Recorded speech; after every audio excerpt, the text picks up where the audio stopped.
bum bum bottom bum bum bottom bum bum bottom bum bum bottom bum bum bottom bum bum bottom bum bum bottom bum bum doobie doobie da da da doobie doobie da da da doobie doobie da da da bum bum bottom bum bum doobie doobie da da da doobie doobie da da da doobie doobie da da da bum bum bottom bum bum bottom ba da da ba da da ba da da ba da da ba da da ba da da ba da da ba da da ba da da ba da da ba da da ba ba ba doopy doopy da bum bum ba da. Ding, ding, ding! You are now in session with the Comic Book Couples Counseling Podcast. In this corner, you have Lightning Toes Lisa Gullickson. Well, in this corner, which is the red corner, you've got the Colossus of Clout, Brad Gullickson. And each month, we evaluate a different iconic romance within the four-color realm. This episode, we're in the ring, get it? With Storm and Callisto, as seen in the Marvel Comics storyline, X-Treme X-Men, The Arena, written by Chris Claremont and penciled by Igor Kordey, and we're applying the normal bar from authors Chrisanna Northrup, Dr. Pepper Schwartz, and Dr. James Witte to their relationship woes. Lisa, comics are my love language. How about you?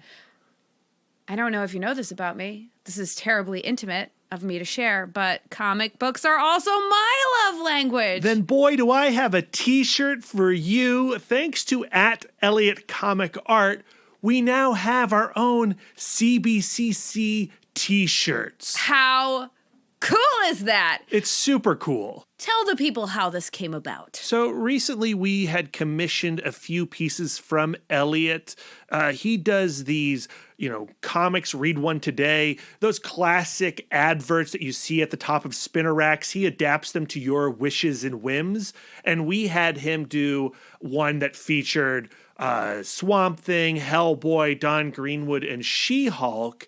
And we loved it so much. We're like, let's see how we could really play around with this concept. And then we did one recently where he highlighted the very best of the worst 90s costumes. We're talking Azrael, Batman, Blue Electric Superman, Boob Window, Sue Richards. Classic. And Armored Shoulder Pads, Daredevil. And then finally, to round it out this trilogy of adverts, we had him do an iconic indie character one. So Harvey Picar, Phone Bone from Jeff Smith's Bone, Enid from Ghost World, and Maggie from Love and Rockets. And they turned out so well, and he sent those along, and as a special bonus, as a gift to us, he also designed this new sort of logo that says, "Comics are my love language." Elliot has since become a listener of the podcast. Hi, Elliot. Hey, Elliot, how's it going? And he's really digging it, and he was so inspired by our show that he came up with Comics Are My Love Language design with Scott and Jean in the center of the heart, like basically our logo, but just adapted a little bit. And I mean, it looks crazy. It looks crazy good. The Gullicksons have placed themselves in enormous order, hopefully in time for Valentine's Day, because that's right around the corner. Excuses for spending so much money.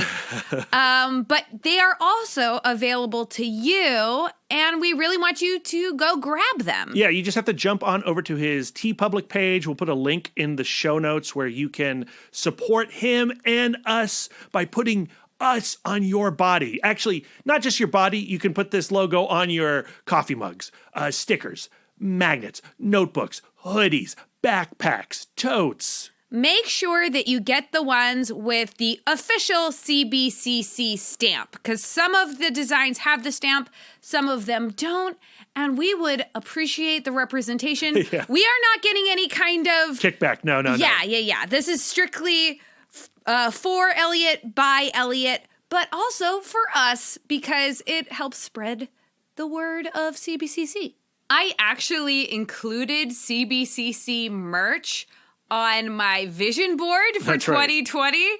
And this is the closest to like the boom manifested. Because after putting that little cutout on my vision board, I put no effort towards doing any kind of merchandise. And Elliot just did this out of his own heart and creativity, and it is so cool. Yeah, and you can also get stickers of the iconic indie characters and the 90s terrible costume adverts. You're going to want those on your laptop. That's what I did with them. They look great. Yeah. So what should I put on my 2021 vision board? Because clearly I have like a 2-month lag on doing the vision board. I think having a merch store that's an official CBCC merch store, that still belongs on the vision board. The newsletter needs to be on the vision board. That's what we're currently trying to manifest. I also want on the vision board some, we've gotten like, Elliot's stuff is like professional. I wouldn't call it like fan art. What I want is some super unprofessional, terrible fan art. It can be done by an adult, but I prefer it to be done by a child in crayon. Please and thank you. I'll take any kind of fan art from terrible to great. That's what I'll take. That means people are listening, and that is rad. For our latest X-Couple series, rather than focusing on one couple over the course of 4 episodes, we're covering 4 couples over 4 episodes.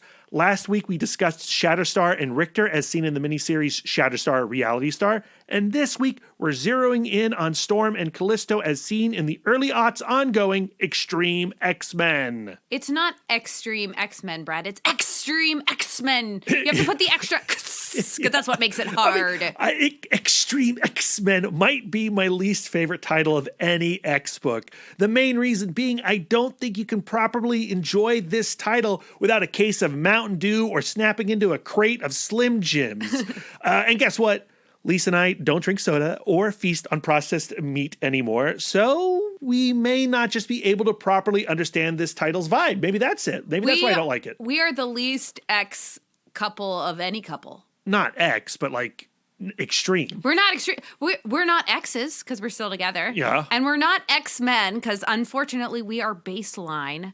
And we're not extreme because we're us. So we're the least X. I see what you're saying. Okay. Well, I mean, don't you think the extreme adjective of this title is a few years too late anyway? The comic came out in 2001, but I feel like the extreme era was the 1990s. Although I guess Harold and Kumar Go to White Castle came out around this time, and they were making some serious extreme jokes throughout that movie. When I think extreme, I think of the X Games, which started in 1995. Yeah. I just Wikipedia'd it, you guys. I don't have this on hand. Deep research. But they weren't televised until 2002. So I think it was very hip to call it Extreme. So X-Men. is the Extreme era the 2001, 2002? I think it's the very early odds. Well, okay. Well, Extreme X-Men was part of a revamp that hit all the X-Men titles in 2001. Prior to the revamp, Chris Claremont was writing both Uncanny X-Men and the Adjectiveless X-Men. A year earlier, the very first X-Men movie dropped. An editorial at the X office allegedly forced Claremont to manipulate his 2 titles to match the tone and vibe of the film. Marvel's editor-in-chief at the time, Joe Quesada, took Claremont off both titles and asked if he would rather write Uncanny X-Men under the guidance of Grant Morrison, who just joined New X-Men, the rechristened Adjectiveless X-Men, or if he would want his own separate X title. Of course, Claremont took the latter, and Extreme X-Men was the result. Yeah, that seems hurtful. Yeah, it's a bummer, right? But don't cry for Claremont, Lisa, because after Morrison leaves in 2004, he comes back to Uncanny X-Men while Joss Whedon and John Cassaday launch Astonishing X-Men. I don't think there has ever been another writer who has contributed more stories to X-Men canon than Chris Claremont. Think about it. Not only did he write the OG title Uncanny from 1975 to 1991 straight, he's done repeated stints on Uncanny, Extreme, Excalibur, New Excalibur, Gen Next, X-Men Forever, a Nightcrawler series, and so on and so on. Lisa, I know you love the OG Claremont run, but it's hard not to read Extreme X-Men here and think this writer doesn't really jive with contemporary comics or whatever you call the comics coming out of the aughts. I mean, can you believe that this comic was being released at the same time as Morrison's New X-Men and just before Whedon's Astonishing dropped? I can't. And I have a hard time believing that this is written by the same guy who wrote the Dark Phoenix saga. Oh, really? Because what I really loved about those comics was his use of thought bubbles to create this like context for every spoken word? I mean, yes, there are no thought bubbles because at this point thought bubbles were like a faux pas, but you still get that much exposition in the endless stream of word balloons. I think it's called exposition. Yeah, you get that exposition because like Claremont is, while he may feel a little removed from what he was doing back in the Dark Phoenix saga, I still think his style of endless chatter remains there. Like, I do feel like this is Claremont, but it's all the worst elements of Claremont. And what he lacks in his style, he makes up for in raves. Yeah, and there is delight to be had in this comic through its absurdity, through its extremity. The reason we're covering Storm and Callisto this week is because we had a flood of requests from various Twitter peeps a few months back after fellow podcasters Bitches on Comics quote tweeted one of our pleas for couple recommendations. It was clear that there was serious interest in covering this particular somewhat cantankerous relationship. Okay, not somewhat, totally cantankerous relationship. Bitches on Comics co-host Sara Century actually wrote an excellent piece on Storm and Callisto back in 2019 for Sci-Fi Wire. We definitely recommend everyone give that stellar writing a read, and I'll of course include a link in the show notes for it. When we asked Sara on Twitter what she thought would be the best comic book storyline to explore the relationship between Storm and Callisto, she recommended X-Treme X-Men The Arena. So you have her to blame or thank. Give her a like and a follow. Canonically, Storm and Callisto are not in a romantic relationship, although Claremont has stated that he queer-coded Storm when Marvel prevented her from being an out-and-out lesbian. What's most interesting to me about Storm and Callisto's coupling is how they both helped each other reach their next stage of character evolution. And that evolution is at the core of Sara Century's article, so read that. Storm and Callisto first squared off against each other in Uncanny X-Men number 170, written by, you guessed it, Chris Claremont, and illustrated by Paul Smith and Bob Wyasek, and published in June of 1983. Taking place shortly after the events of the Dark Phoenix saga, the X-Men encountered the Morlocks beneath the New York City streets. These sewer-dwelling mutants were cursed with mutations that blocked them from passing in human society. Through this shunning, the Morlocks develop an absolute contempt for those above, and this includes the X-Men. The Morlocks kidnap Angel. Storm is made deathly ill by a mutant called Plague. Callisto and her Morlocks easily gain the upper hand, but Storm challenges Callisto, a duel to the death, and whomever remains standing will take leadership over the Morlocks. Callisto thinks she's got Storm beat, and so do the readers. After all, Callisto is not hindered by the same morality as Storm.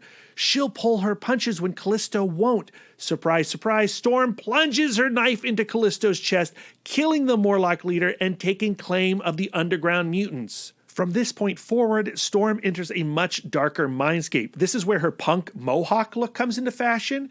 And at the same time, though, like, she's a terrible Morlock leader, completely ignoring them, which gives the wretched mutant Mask an opportunity to sneak in and manipulate the Morlocks for her purposes. Like Remy with the Thieves Guild. Yeah, yes. They cannot multitask. No, X-Men That's not one of their mutant powers. That is not one of their mutant powers. Thankfully, Callisto finds her way back to the land of the living. Oh, comics where no one is ever dead, blah, blah, blah, old argument, don't care about anymore. Storm positions Callisto back as leader of the sewer dwellers, and an uneasy bond forms between the two ferocious characters. That's pretty much where they are when we meet them back up in X-Treme X-Men The Arena. But Lisa, before we can get into that, we gotta talk about our ex-couple gurus and their book, The Normal Bar. How are we applying their wisdom to Storm and Callisto? Yes, we are going to be using the New York Times best-selling book, full title, The Normal Bar, The Surprising Secrets of Happy Couples and What They Reveal About Creating a New Normal in Your Relationship. A book about bettering relationships through the super squishy science of statistics by Chrisanna Northrup, Dr. Pepper Schwartz, and Dr. James Witte. The Normal Bar is based on an over 1,300 question survey of over 70,000 participants and a resulting 1.7 million data points. The team behind the Normal Bar claims that by using these data points, they can present the reader a normal bar spectrum of what other couples' relationships look like so that you can make a more informed decision when creating a new normal in your relationship. On the last episode, I presented some of my reservations about the normal bar, namely that their adherence to a gender binary invalidates most of their findings, and how can we really trust self-reported data anyway? Last week, I had only read the introduction and part 1 entitled Getting Together to apply to Richter and Shatterstar, and now, having read part 2 entitled Living Together, my skepticism has only gotten more pronounced. Oh, no. Like, last episode, I had, like, one eyebrow slightly raised. Now, both of my eyebrows are fully up there. Like, the gap between brow and hairline is lessening. Though that may be because I haven't gotten a wax in, like, over a year. Oh, pandemic. First, let's start with a little where are they now with the authors of The Normal Bar. Let's get VH1 up in here. Ooh. The easiest to find through the magics of the internet is Dr. Pepper Schwartz. She is the only one with a Wikipedia page, #deep research, which describes her as an American sociologist, sexologist, and professor at the American University of Washington. She has authored many books and papers, as well as a column for the AARP, but she is most notably a relationship expert on the reality show Married at First Sight, in which a couple marries upon meeting each other. Yeah, that's no good. I don't like that show. I haven't religiously watched a dating relationship show since Tila Tequila's Shot at Love. That one's worse. I watched that one.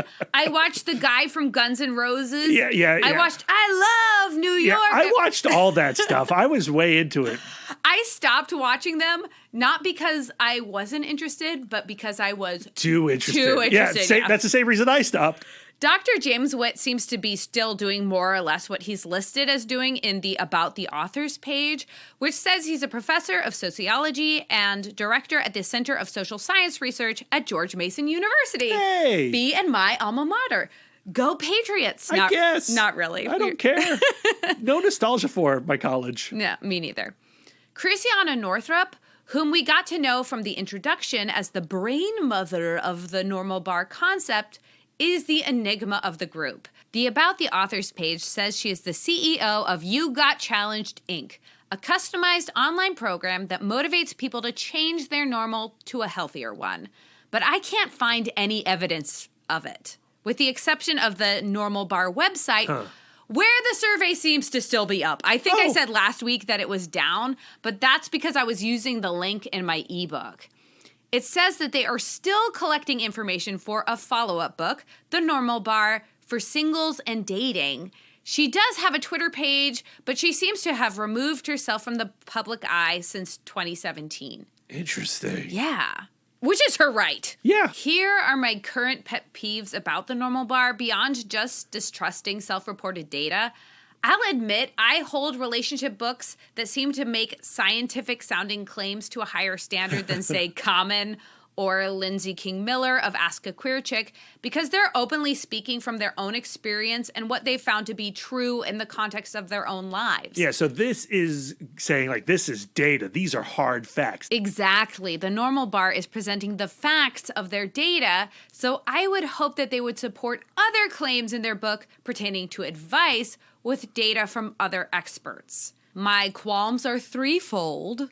Qualm number 1, sometimes I get the sense that they're cherry-picking the data to support their points because they rarely, if ever, give you the entire spread of the data.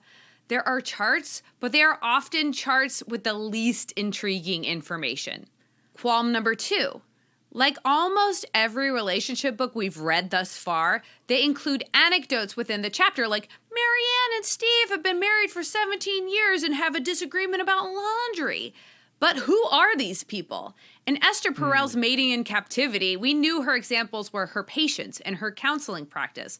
But none of these experts are therapists or counselors. Are they anonymous survey participants? I don't think so. I suspect they're fully fabricated fan fiction about their own flawed findings. I would not be surprised. Qualm number 3. While they are quick to cite their survey for all of the statistical findings, they don't cite sources for the advice portions or exercises. There is a resources section in the back matter of the book, which includes many of our previous love gurus, Gary Chapman of the 5 Love Languages, John Gottman of 8 Dates, Sue Johnson of Hold Me Tight, and Esther Perel of Mating in Captivity. But without citations, we have no idea how any of these resources were used. Maybe they're intended as resources for us, the reader, like further reading. I have no idea. Now I've let my skeptical flag fly. I will have to say I'm still intrigued by some of the statistical data they've found, even if I'm less in love with how it's being presented in the context of a self-help book. And I still think it's fun to toss in some of the normal bar findings into our relationship discussion. So, like we did with Richter and Shatterstar, I will be Pepper Schwartzing in the survey findings into our discussion of Storm and Callisto to hopefully bring a statistical perspective to their and our relationship. But before we can climb that grain of salt, that mountain of salt, that Himalayan salt, we got to do some words of affirmation. Last week, we had a lovely new crop of patrons join our community, and this week we were sent the most loving reviews on our Apple Podcast page. Aww. There are many ways to support us, and leaving a 5-star review on Apple Podcasts is probably the most effective in helping us reach new listeners. We're climbing those charts like that Himalayan salt, one review at a time, people. This week, our 5-star review comes from Uberlad. Lisa, why don't you give that a read? I would love to. A thoughtful blend of analysis and comic books. Take comic reviews, self-affirmation, and a couple's workshop and blend them together in this podcast that manages to be fun and informative. Plus, don't forget that whole self-improvement aspect. The host's hard work and commitment to this gimmick, and a healthy marriage too, makes this a great pod for grown-ups who are still looking to learn a little bit while still enjoying their comics. Their attention to detail and thoughtful analysis really stands out above other comic book podcasts. Oh, yeah. Uber lad. I Thank understand you. how you got called Uber, because you are the Uber best. Comics are our love language, but honestly, words of affirmation, that's our legit, real deal love language. That's what fills our love tank. And we love hearing from you guys. We love when you go out of your way. You don't have to, but when you do and you leave us a great review like this, when I see it on iTunes, or if Lisa sees it on iTunes first, then we immediately share it with each other, and it like puts a bounce in our step. It's a legit lift to our day. Yes. I've been known when I'm feeling blue to read our reviews. How terrible. That's a little too vulnerable. Guess what? I think a lot of podcasters do it because I do it as well. So don't feel too bad, Lisa. Words of affirmation are our love language. But now let's get into the dark side of the ring with X-Treme X-Men issues 36 through 39, which were published between February of 2004 and February of 2004.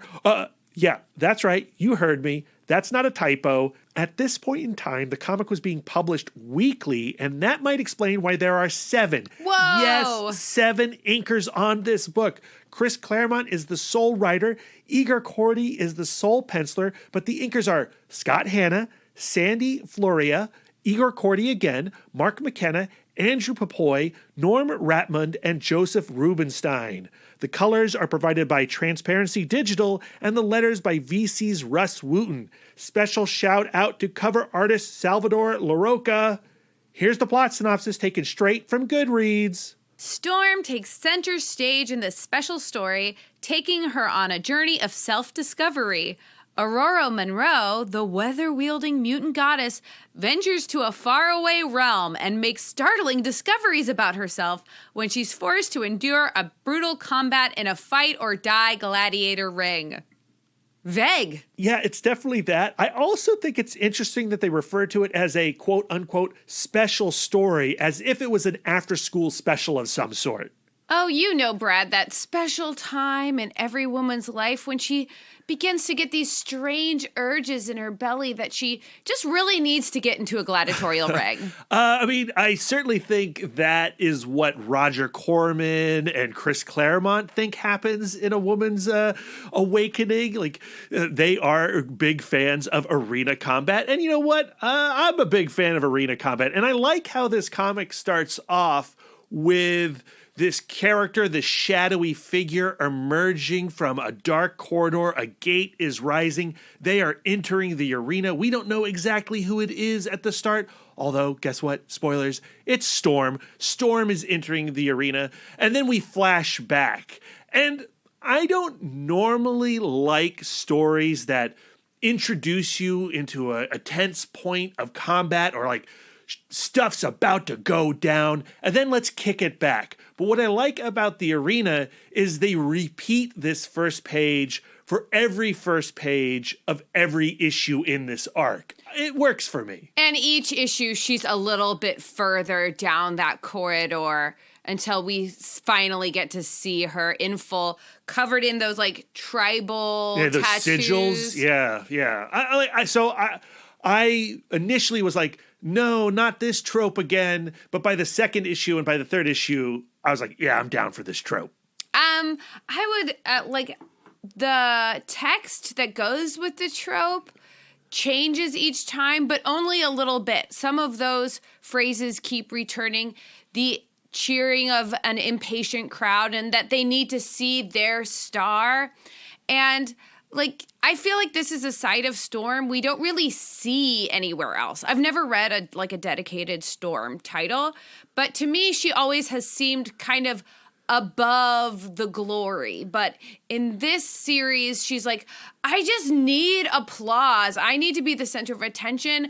I need to like expose and celebrate my power in a, like, I just want to be the star. I think Storm is one of those characters where different writers have very different ideas of who that character is. Mm-hmm. And Claremont, once he went through that first Morlock story with Storm where she does plunge the blade into Callisto's chest and then she goes like full punk, Mohawk mode. Once Claremont developed her into that idea, he likes to keep her there. So when he retakes over a title and it gets to play with Storm again, he usually brings her back into that headspace. Mm-hmm. Of really testing her boundaries and fighting the idea of being Xavier's vision of her. And being aggressive. Mm-hmm. Like she is a combatant when Claremont is writing her. But we do flash back and we see Storm and Gambit, they're returning on a flight from the Texas presidential ranch because Storm has been setting up the XSE, which is like, I guess, like a cops for mutants kind of situation. I mean, it seems very shady to me. So the X-Men, the X-Treme X-Men, have partnered with the United Nations and agreed to be a police force for mutants. So they don't trust humans to be policing mutants, so we're going to do it ourselves. And that makes me feel all kinds of squidgy. And things between her and Gambit seem a little awkward, to say the least. He isn't being his usual chatty self, but once they land at Rogue's ranch in California and, they get off that plane and she springs into his arms. She goes like, did Storm steal you away from me? And he's like, she did try. And guess what? She really did try, I guess. It's funny because I didn't really harp on that moment until you were mentioning it before we hit record on this episode. So we did go back and see is there more to that story? And in the previous issues, there is a very steamy scene involving a fully nude Ororo making out with Gambit. And Gambit's like, look, we shared a kiss, but Rogue gets the whole me, so nothing's going to happen here. And I was a little scandalized. Yeah, me too. I mean, especially after spending an entire series on the relationship between Rogue and Remy, I don't want to see him messing around on her. Yeah, and so in that scene, it's also worth noting, is interrupted by another group of mutants. So who knows what would have happened if that kiss had not been halted or put on pause. And the way Igor Kordey frames that splash page of Rogue and Gambit rushing into each other's arms, you also have Storm in the foreground observing the whole scene. So it's easy to imprint, like, she might feel a little rejected, right? She's feeling isolated from the rest of the group. And the fact that she has agreed to be cops for the United Nations, that information, once delivered to Bishop and Cannonball, they're not really cool with it either. Particularly Bishop, who's like, I'm from a dystopian future where there was like a mutant police thing, and it did not turn out great. But Aurora's response to that is, well, I'm an X-Man, and I believe in hope. And that's when it's suddenly introduced that she is going on a mission solo. She is looking for this slaver who has connections to Elias Bogan, who is basically the big shadowy bad guy manipulating all the devious things behind the scenes throughout the course of X-Treme X-Men. He's associated with the Hellfire Club. He may even be like the founding inspiration for the Hellfire Club, but the character itself is new to Claremont's X-Treme X-Men. She says that she is an X-Men who believes in hope, but we hear in her, like, inner narration later, like, things like, I've never felt joy in my life. I've never felt excitement. I've never had goosebumps before. So later we get the impression that she's lost a lot of her faith in, if not the X-Men, in herself as an X-Men. And so she's kind of putting on a false front as this leader. And I think these previous relationship failures are part of that despair she's feeling as well. Like that encounter with Gambit that did not go so well. She's also dealing with a relationship that is just puttered out with Slipstream, the character of Slipstream. So she doesn't have a lot of joy going on right now. And she's trying to put on this front of being an X-Men leader. Sam, right before she leaves, is like, hey, are you going to need any backup? And she's like, I'll call if I need any backup. And Bishop says, no, you won't. Too cocky, too stubborn, too proud. Judgy. And that'll be the death of you. He's so judgy in that moment. But I think that he's on to something. Yes, he is. Over the next 2 pages, she gives a brief origin story of her beginnings in Africa and then becoming Charles Xavier's vision of what he wanted her to be and how she feels like, well, I'm not like Xavier. Like, I'm not a teacher. I am a protector is really who I am. But recently, she was almost killed in battle, and she doesn't know if her capabilities are the same as before she flatlined on that hospital table. And she says, I have to know if my body is ready and my spirit. She doesn't know how nearly dying has changed her. So she's not really looking to follow up on a lead as much as she wants to get into a dangerous situation so she can really test her resolve and test her capabilities. So I think that, like, self-esteem wise, she's in a fragile place. Yeah, she wants to be away from the sight of the X-Men. So she can have a little bit of room to fail. Yeah, and so she goes to Madripoor and she plans to meet up with Yukio. And this is a conversation that we see off screen. And Yukio is on a building top where she promised to be. And then she flings herself off and Storm freaks out. She's like, oh my God, Yukio, what are you doing? She swoops in, rescues Yukio, and Yukio just starts laughing and laughing and laughing because she knew Storm was watching and Storm would rescue her. She says, I figure you'll always be there to catch me, Ororo, and when you're not, I'll just work things out for myself. As we get we have more intimate scenes between Ororo and Yukio, we discover like that Yukio is like her crazy friend. Yeah. She's the one she hangs out with when she really needs to let loose. And Yukio is always telling her, like, you have to let that animal inside yourself free every once in a while and be wild. You are practicing too much self-control. So this episode is focusing on Callisto and Storm and their relationship, but we could easily make this episode a Yukio and Storm conversation as well. I think that they have a really sweet and complimentary relationship. I also like the fact that Ororo has an outlet that's not an X-Men. Yeah. Like, so she's in the life because she is a trained assassin, but she has the outside perspective of being a baseline human. Yukio is one of those characters with ties to Wolverine's Japanese adventures.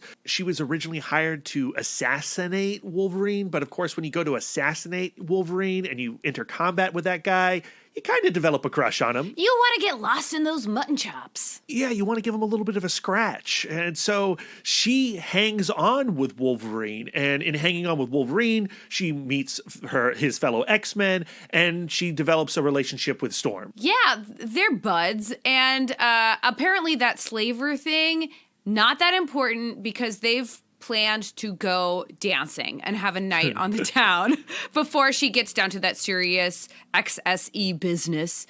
Yukio has brought some looks. She has boxes of clothes for Storm. And Storm, before even looking at the outfit, is like, no. And Yukio replies like, are you afraid of the clothes? Or are you afraid of the woman this outfit is going to unleash? That reveal at the club is pretty incredible. And the way that Igor Kordey delivers it, because on the previous page, you have 7 panels. You have like a big top panel revealing the arena club. And then you have 6 panels of the bouncer who is rejecting everyone who doesn't meet the style of the club. And he was like, no, not you. Absolutely not. Get out of here. Forget about it. Then you turn the page to see Yukio and Storm in those looks. Oh, God. And like, you know, I can't tell if that's sexy or terrifying. And is that a result of Igor Kordey's art or the style of the early aughts? Ororo's outfit, to me, is extremely early aughts, when it was very popular for things to be super lace-up was like a big thing.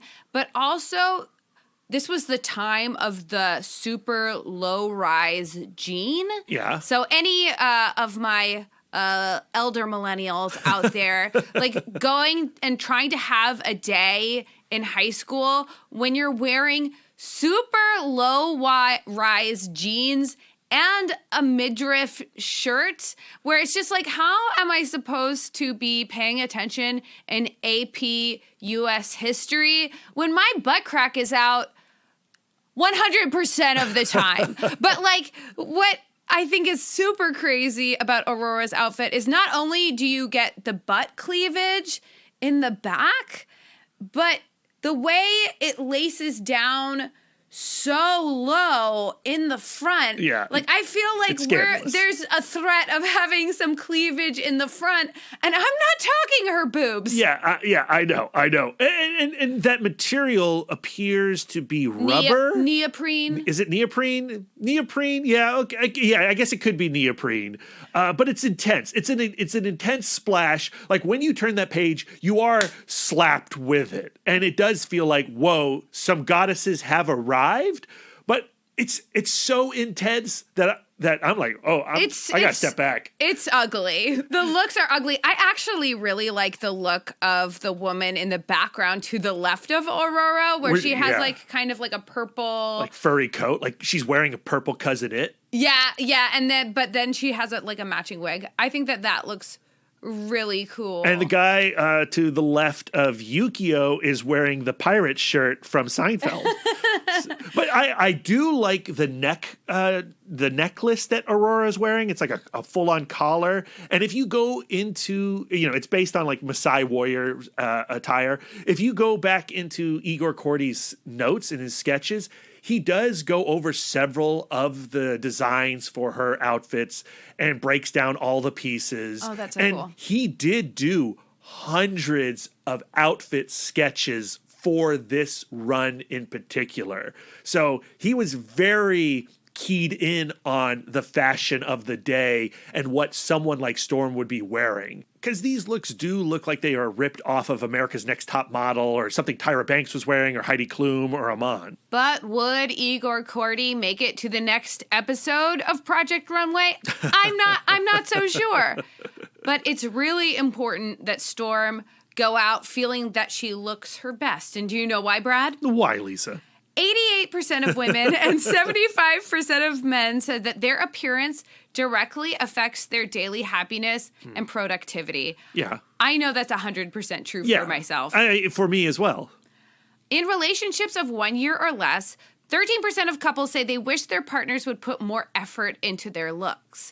In relationships of 6 to 9 years, 43% of couples would like their partners to put more effort to look attractive. And 36% of all respondents wish that their partners would try to impress them with their looks. I understand that as well.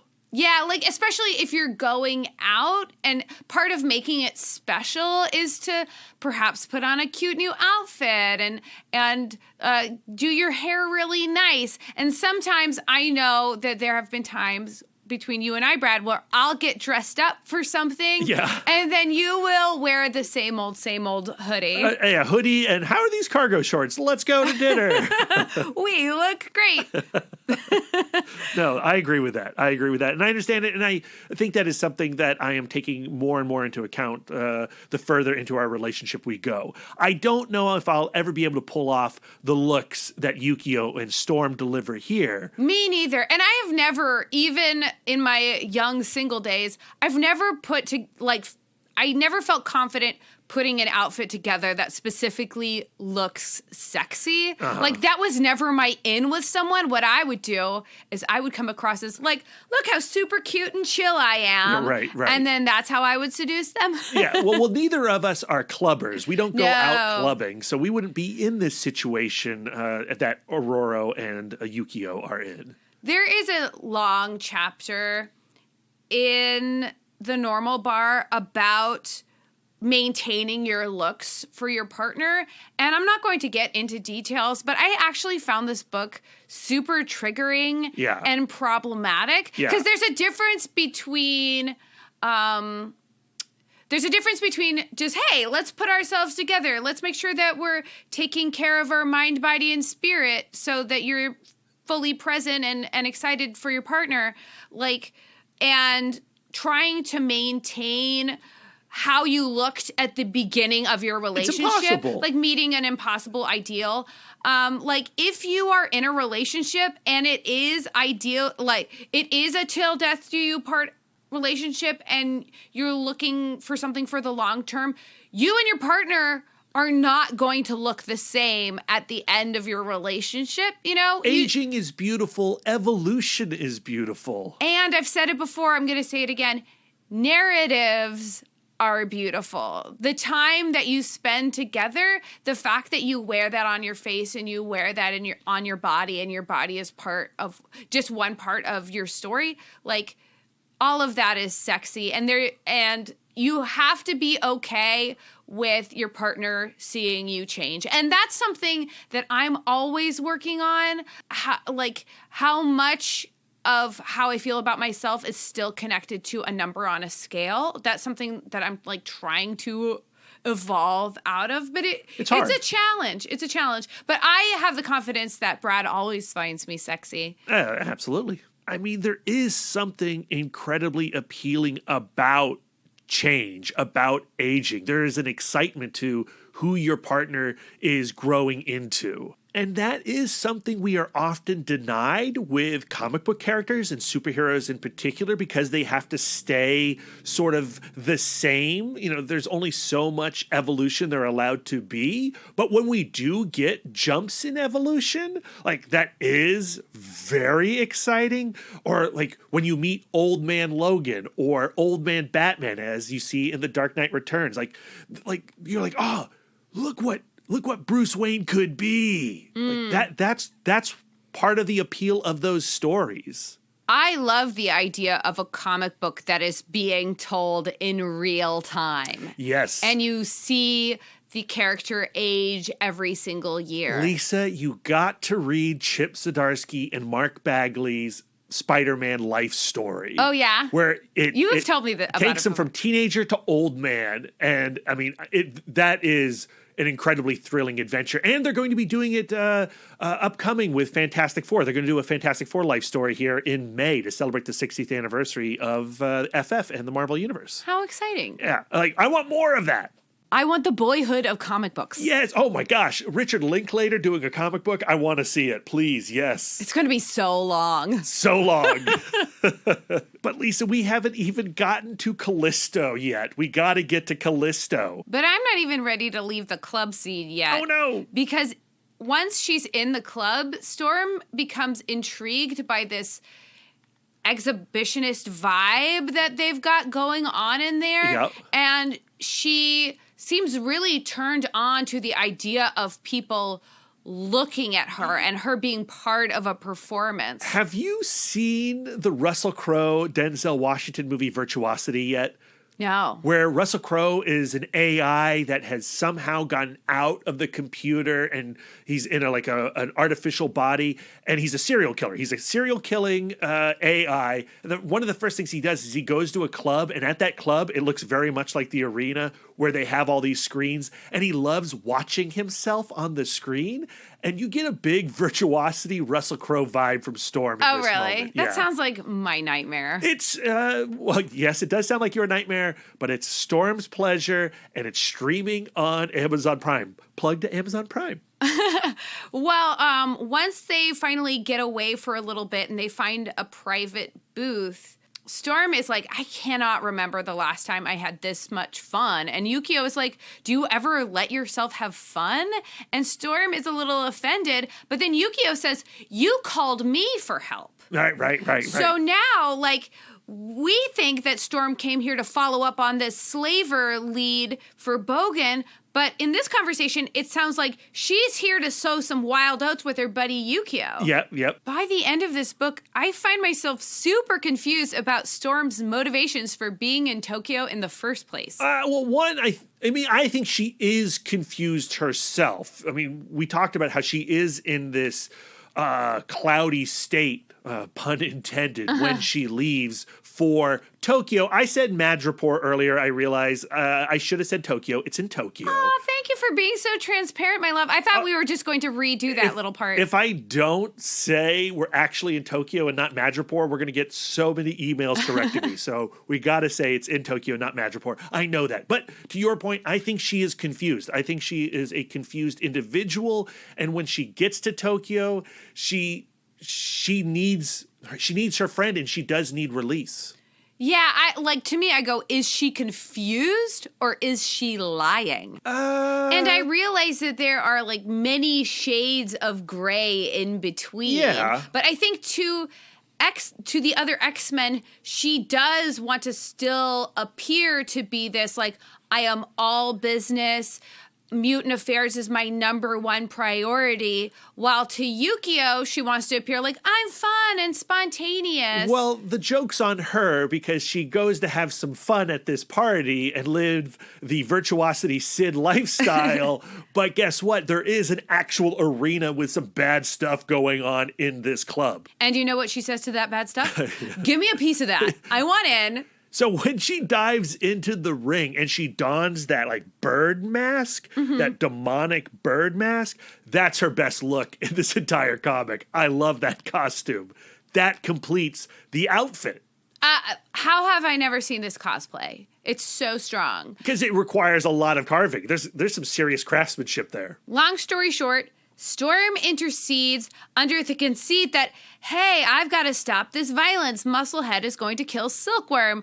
But in doing so, she ends up winning the fight for herself and getting all of this ardor and applause, and it goes straight to her head. She is totally intoxicated, and now she is fully in the life, despite the fact that Yukio is like, this feels a little trappish to me. And it totally is, but it doesn't matter because she hears that crowd. And I'm just going to read this page where we get the 6 panels, the 9 panels.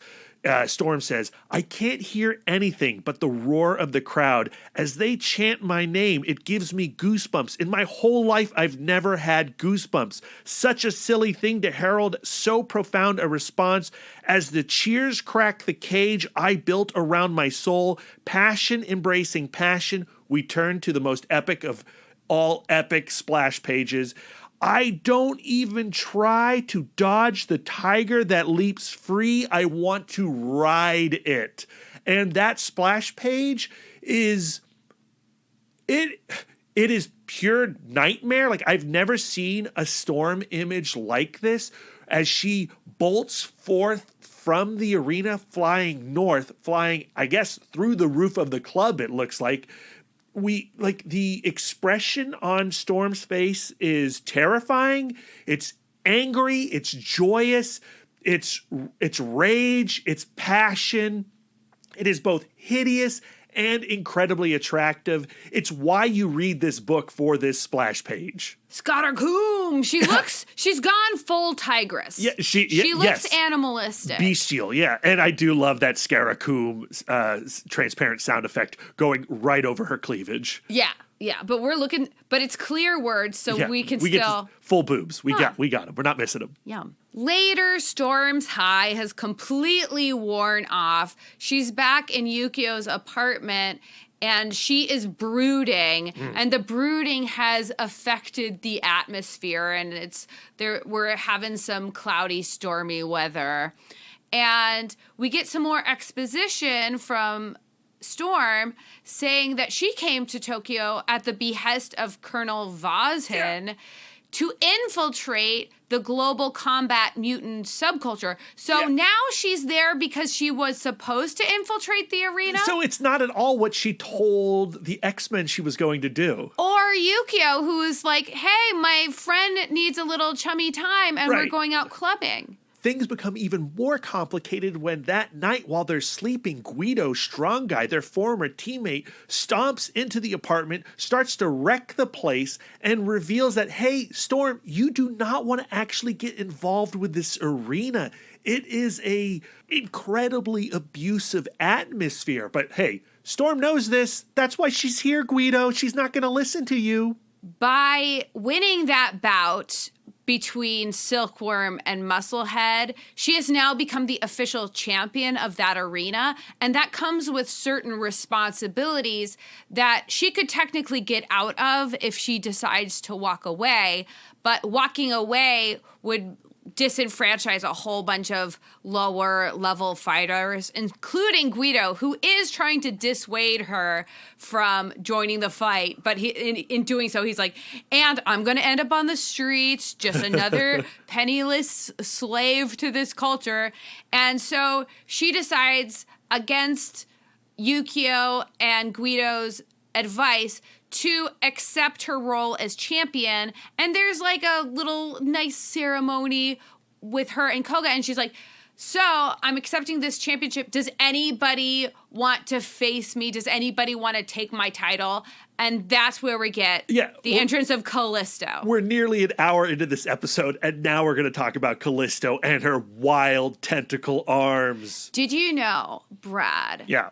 That there is an increasing relationship between sexual satisfaction and the number of tentacles your lover has. Lisa, I did know this, actually. Yes. It sounds amazing to me. I hear it's 90%. 90%. There's a 90% increase for every tentacle. And Callisto has like 1 billion of those. She has a lot of tentacles. And why does she have tentacles? because the real villain of the piece, Mask, former leader of the Morlocks, who Callisto has a very complicated relationship with, has the ability to take people's physiology and mold it as if it was clay, and she gave Callisto these tentacles so she could be a true champion in the ring. So Callisto and Storm start fighting, and Yukio and Guido give a little exposition like, ooh, these two people have a lot of history. And Callisto, with her tentacles, is just wildly throwing knives and just hitting bystanders right and left. Yeah, I mean, I love that splash page where Storm flees into the sky and we get the screaming tiger expression. The other reason you read this comic is for that reveal of Callisto with her tentacles, and then that scene where she is chucking knives all over the place. It is, I mean, it's wild. It is sexy. And it totally catches Storm off guard, and it looks like Callisto has the upper hand or upper tentacle in this fight. And Storm is like, WTF, we are buds. I thought we were friends now. And Callisto's like, not in the arena, we're not. And if you can't make a commitment to the arena, you have no business being here. Now, in this moment, you certainly would not call Storm and Callisto lovers, would you? No. Perhaps you would call them sworn enemies, or at best sparring partners. Yeah, okay, I'll give you that. I'll give you sparring partners. Now is the perfect time for me to ask you one of the questions from the Normal Bar statistical survey. Okay. Are you ready? I am. What best describes your relationship with me? And listen carefully because you're only allowed to choose one. Okay. Am I your good friend, passionate lover, teammate, sparring partner, best friend, or sworn enemy? I think it's interesting that there's good friend and best friend. I would say best friend. You better say best friend, because you're my best friend. Yeah. Brad and I actually call each other best friends all of the time. It's true. 36% of couples who consider their partner to be their best friend rated their relationships very happy or better. 32% of best friends say that they have a very satisfying sex life. Yeah. So maybe Yukio would be a better partner for Ororo. Yeah, maybe. Obviously, people who chose sparring partner or sworn enemy were most likely to categorize their relationships as unhappy. So maybe this isn't the best venue for Ororo and Callisto to be kicking off their relationship. I mean, I don't think they are together forever couples. Like, You don't think of them as an OTP? I don't think of them as an OTP, but I do think of them as an interesting fling. Oh, yeah. And I don't want to get ahead of ourselves, but I think that they have a lot in common of where they are mentally in their lives at this moment. And there is a bond there that is genuine and that you can't break. Yeah, and it's particularly where Storm is with her relationship with the X-Men, Yes. and feeling this urge to go out on her own and establish her own identity. Yes. I really appreciate you calling me your best friend as opposed to a good friend, because 16% of couples who considered their partner a good friend rated their relationships very happy or higher, and only 8% of them of good friends consider themselves sexually satisfied. Yikes. I mean, when you use the word good friend in a relationship, oh, they're a good friend. I mean, it's just not very strong language. To me, it implies issues. Of passionate lovers, they are predictably the most happy with their sex life, though only 33% of people who describe their relationship as extremely happy are with passionate lovers, while 42% of extremely happy people are with their best friend. Here's one of my pet peeves with the Normal Bar is that we can't compare. I don't have the information to compare our more people who are best friends, very happy in their relationship, directly with our more people who are with their passionate lover, more happy in their relationship. We don't get to see those statistics side by side. Those who chose their partners as their teammate were the most likely to describe their relationship as slightly unhappy. And it didn't matter if they were child rearers or not. Huh, okay. So what does this mean for our ex-couples who often consider themselves teammates? Because people who go like, oh, my partner is my teammate, is probably slightly unhappy in their romantic relationship. I think it comes down to what your priority is. Like, is being a teammate a priority, or is being in a relationship a priority? That's another thing that bugs me about this question is you can only pick one. Right. So I wish this was a ranked list where like, okay, it's okay to be a teammate if it's like your second or third priority, but if it's number one, you're in big trouble. Now, it is also worth noting, Lisa, that Callisto, in that first battle where she's chucking all those knives at Storm, is under the control of Mask, who has used her two henchmen, Purge and Paradise, to manipulate her brainwaves, Callisto's brainwaves. And according to the rules of the arena that were never laid out to us before, if she wins the fight while under mind control, then the win is invalid. But the reveal of that information is too late anyway, because Mask has fully taken over this organization. She's running the show. And she seems to have it in for Storm specifically. And we find out later that Mask has been controlling everything from the behind the scenes, specifically to get some kind of revenge on Storm. And she seems to have Storm's number. And she says to her, like, you and Callisto are so of a piece. Yeah. Far more alike than either of you will ever expect. But I found her shadow and wrapped it round her so tightly, and I broke her, and I'm going to break you, and you're going to thank me for it. And guess what? Mask is not wrong, because even though Storm realizes that she is in this completely corrupt and broken system, she never gives up the idea that she loves fighting in front of a crowd. So when you get to that final issue and it's revealed that the person who has been in that dark corridor at the beginning of every issue is Storm, she is being manipulated by Mask, but she's still loving being in the fight. She's still on that tiger, riding it viciously. Mask is now touring Storm and Callisto from arena to arena, and the next place we see them is in London, facing down Quills, Dervish, Lariat, and Lamprey. And Storm and Callisto seem to be enjoying themselves they're loving very it. much. They're loving it.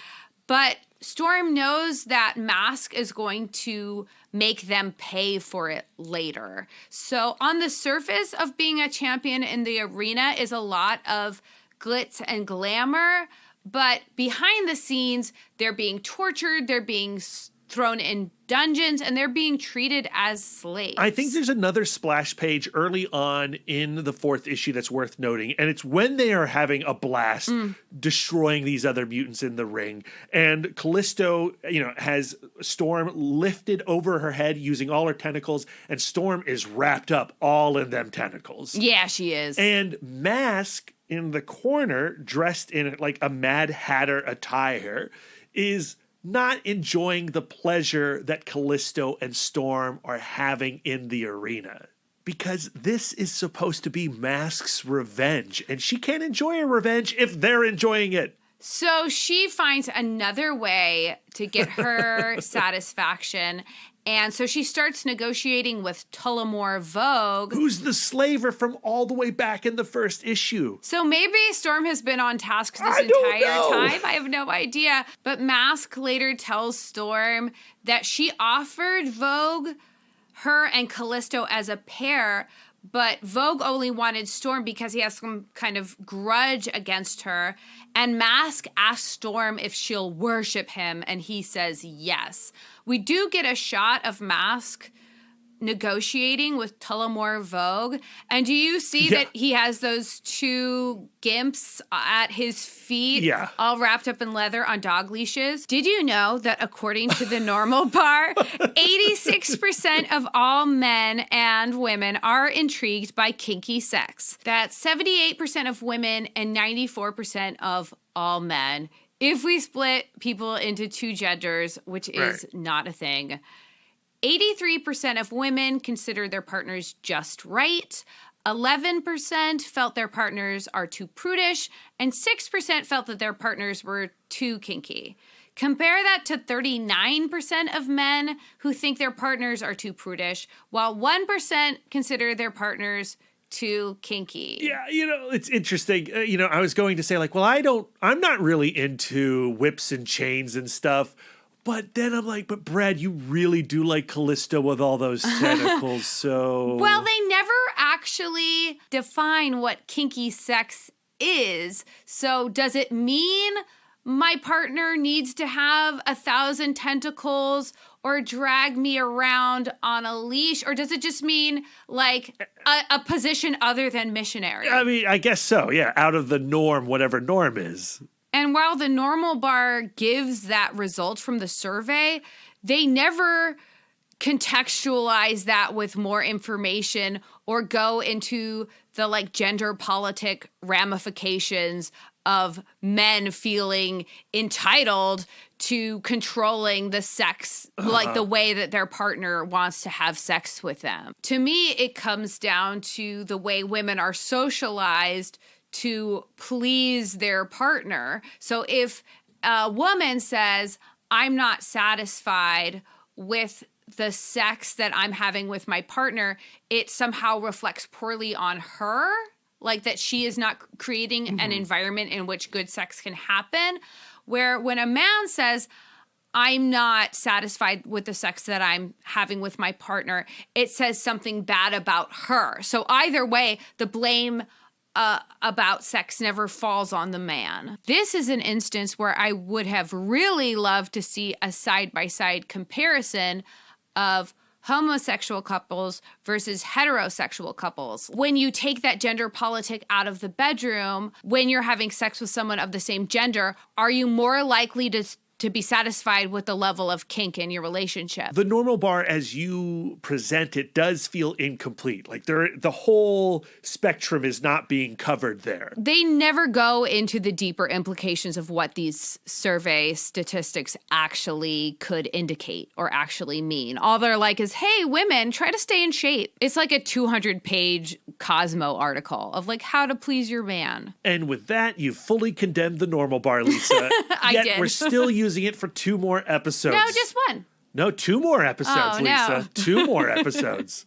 So what I really dig about the final issue is Storm and Callisto are constantly under surveillance while they are chained in the dungeon. There's the spy cam. Koga's looking in on them. The guards, they're fully aware of what they're doing. So they can't really communicate while they're locked up. The only place where they can have a conversation is in the arena while they are fighting.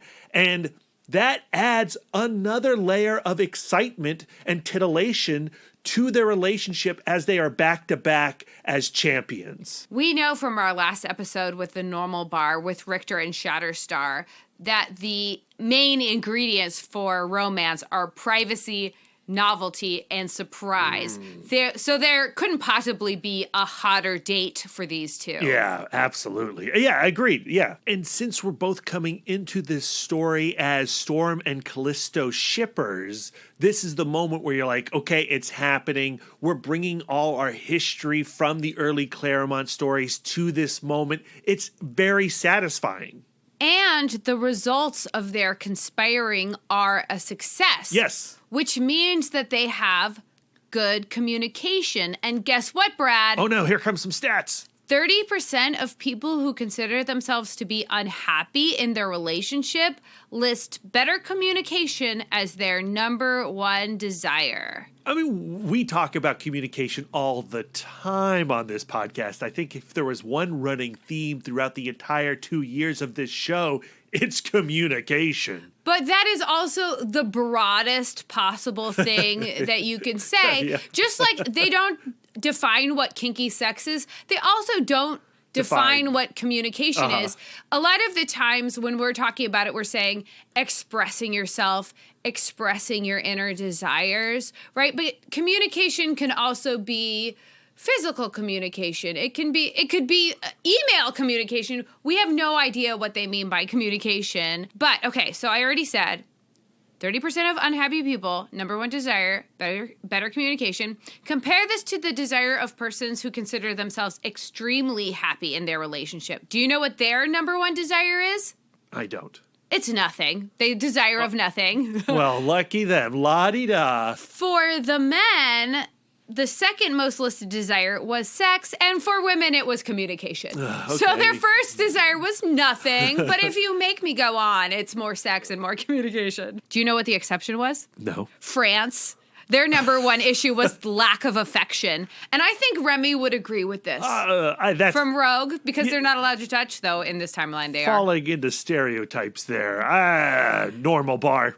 And he's not actually French. He's a Louisianan francophone. Yeah, he's a Cajun. But still, the joke stands. Here's a hilarious statistic. 91% of survey takers considered themselves to be good communicators, while 30% of survey takers considered their partners to be poor communicators.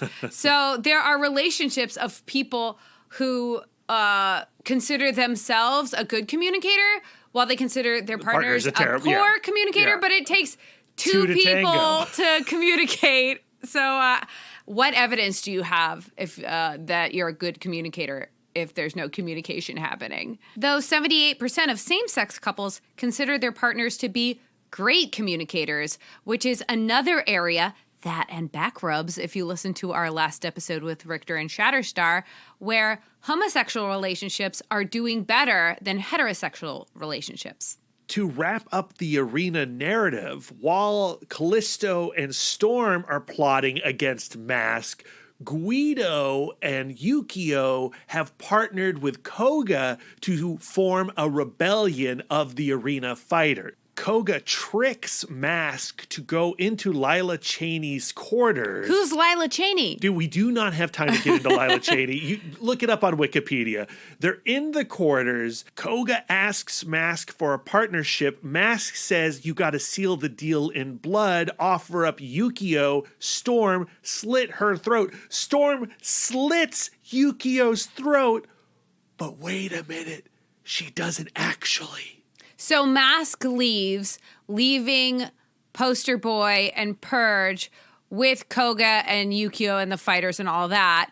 And Yukio springs back to life and is like, isn't Ororo the best friend ever? She slit my throat just enough for it to be super bloody, but not actually kill me. It's time to throw a rebellion. The panel where Yukio points to her slit throat and shows it off to Guido, and Yukio has the brightest smile on her face, and her neck is just gushing blood. Black blood. That gives me the heebie-jeebies. Guido, Yukio, and the other fighters take on Poster Boy, Purge, and all of Mask's other goons, while Storm and Callisto take Mask, and they have this rebellion, and they win. And in the last moment, Mask tries to negotiate with Callisto, saying, like, I can restore your arms. And Callisto's like, no, thanks. Yeah, that moment is, that's a great moment where she's like, no, I like my tentacle arms. This is me now. And that's why Callisto has tentacle arms to this day. No, she doesn't. To this day. No, she doesn't. To this very day. Okay, fine. She should. She should, right? She should still have them. I wish she did, hanging out on Krakoa with her tentacle arms, but she doesn't, Lisa. I'm sorry.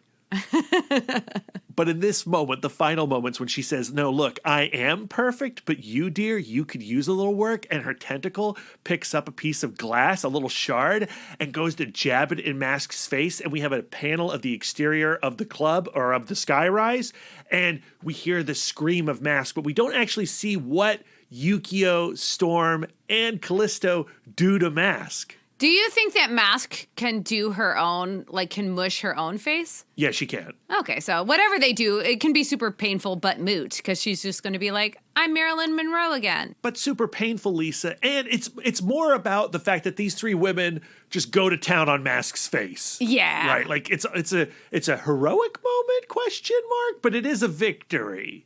And how do you celebrate? Hot tub. Yes, they go back to Tokyo and we get to see Yukio truly as a third wheel while Storm is being fully embraced by each and every one of Callisto's tentacles. I love the final few panels of this book, and I do like how those tentacles are all over Storm. Are they not at all on Yukio?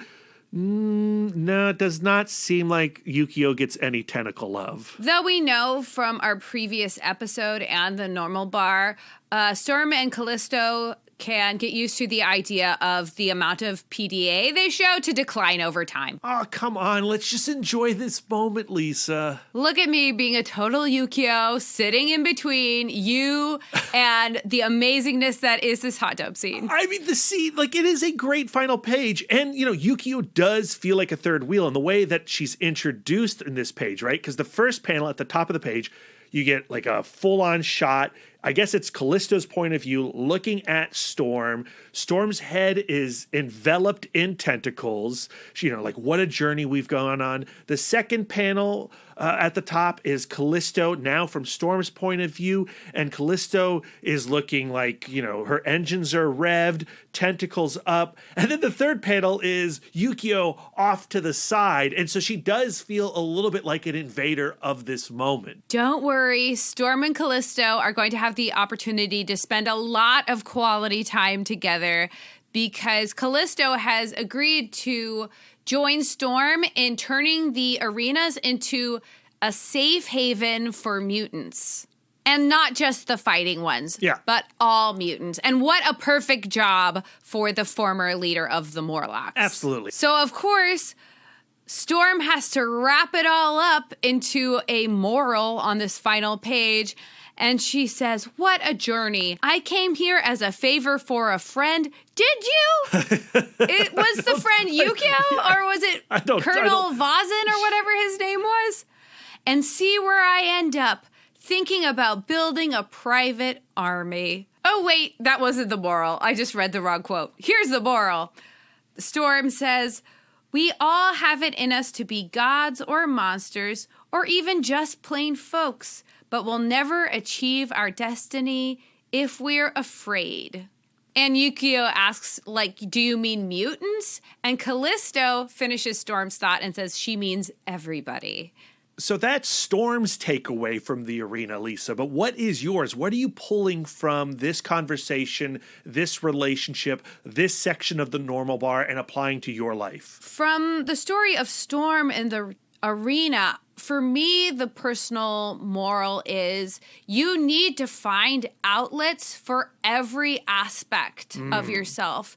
Because Storm was feeling constrained and feeling limited by having to be Storm the X-Man all of the time. She was in a place of despair at the start of this comic. Absolutely. So when she entered the arena for the first time and she got in touch with this kind of exhibitionist gladiator side of herself, it just ran completely rampant. It's like somebody who was trying not to eat chocolate and then was presented with an entire chocolate cake. She just like went completely wild.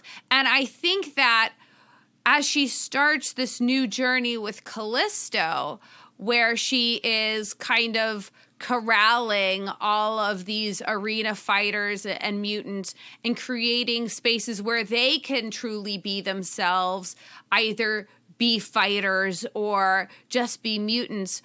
Perhaps this will give her, and her relationship with Callisto, perhaps this will give her more range of Storms, Ororos she gets to be. Yeah, for me, my takeaway is, you know, while she was in a state of depression or despair or whatever you want to call it at the start of it. She knew something was wrong, and she did know that she needed to get away and find out what that was. She began to resent the part of her that was an X-Men all of the time. Yes, but she did something about it, right? She could have just stayed with the team and suffered in silence and let that depression fester. But she went looking for answers, and she thought the answers were, let's go find Yukio. Let me go release some of this tension. And then, in investigating this arena situation, she was able to explore this other side of herself and this emotion. But what is this going to do with her relationship with the X-Men? Because she told them that she was going to Tokyo just for all business. So my takeaway from it is that she needs to communicate. Communication's coming back again. She needs to communicate those feelings with her teammates if she's going to remain being a teammate, and saying look, this is what I did. This is what I needed to do. A lot of good came from it, but I was feeling this way because I was feeling that way, right? I needed this because of that. Nobody is the same person all of the time. Or to all people. That's another point. And I think that you don't have to be afraid of other people not understanding that completely. I think that, Bishop was like, you are just cocky and you're proud. I think that if Bishop knew what she was feeling inside, he wouldn't say those things about, she doesn't, because she's trying to keep her feelings secret, she's coming off as austere and cold. And I think that he wouldn't have judged her if she just said, I'm having a feeling right now. I want to revise what I just said, because in hearing you talk, I came to another conclusion. Mm-hmm. She, when she goes back to the X-Men, she does not need to unveil or even communicate to them what she was feeling before and what she went through.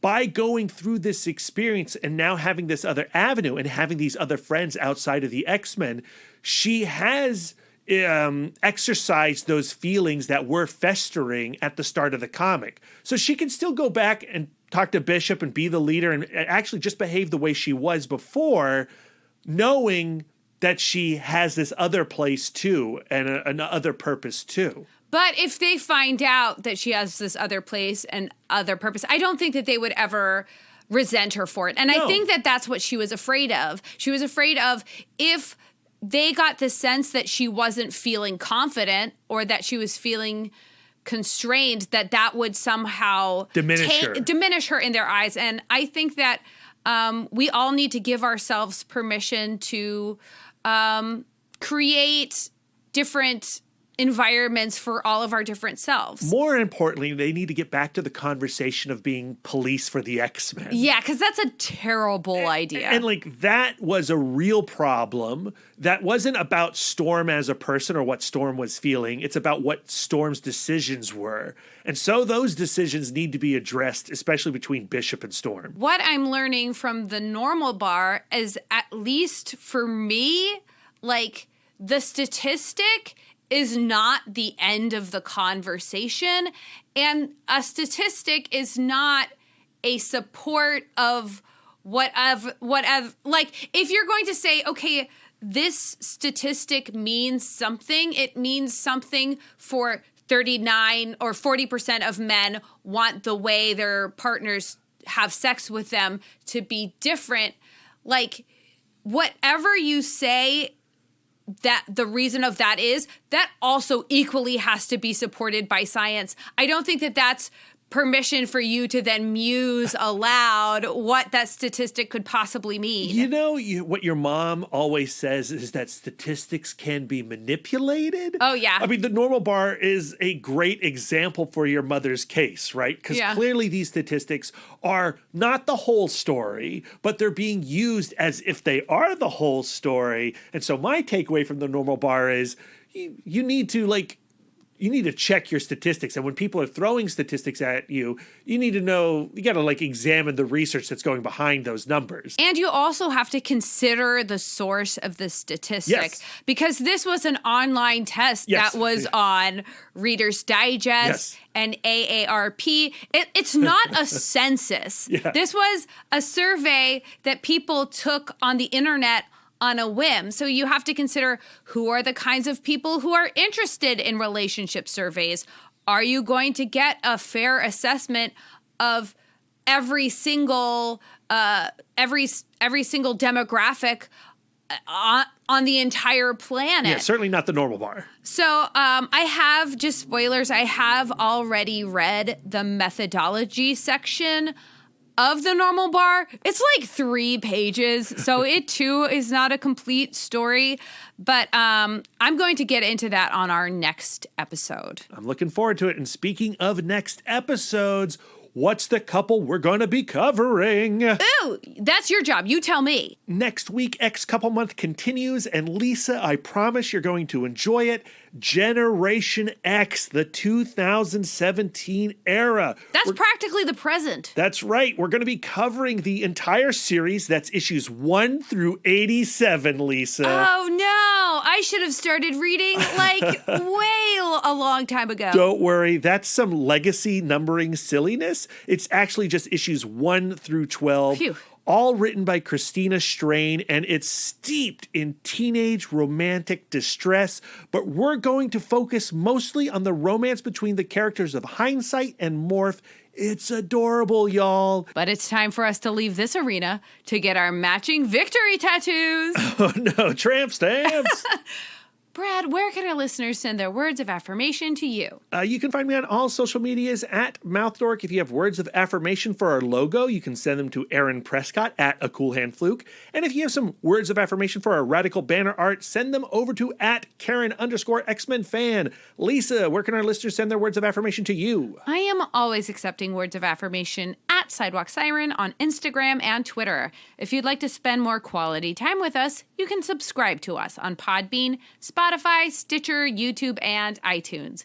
If you'd like to get exclusive, you can join our Patreon, where you'll get more content, including weekly bonus episodes. If you want to reach out and touch us electronically, you can email the podcast, cbccpodcast@gmail.com. You can visit our website, comicbookcouplescounseling.com, or follow us on Instagram and Twitter at CBCC Podcast. You can give us the gift of 5 stars on iTunes, and if you'd like to do an active service, why not write a review of the show while you're there? We are fluent and receptive in all 5 love languages. It really warms our hearts and helps the pod. 5 stars only. And until next time, folks, keep your love tank full. And your psychic rapport open. Doopy doopy. Bum bum ba da bum bum ba da ba. Stop right there so I can collect my thoughts.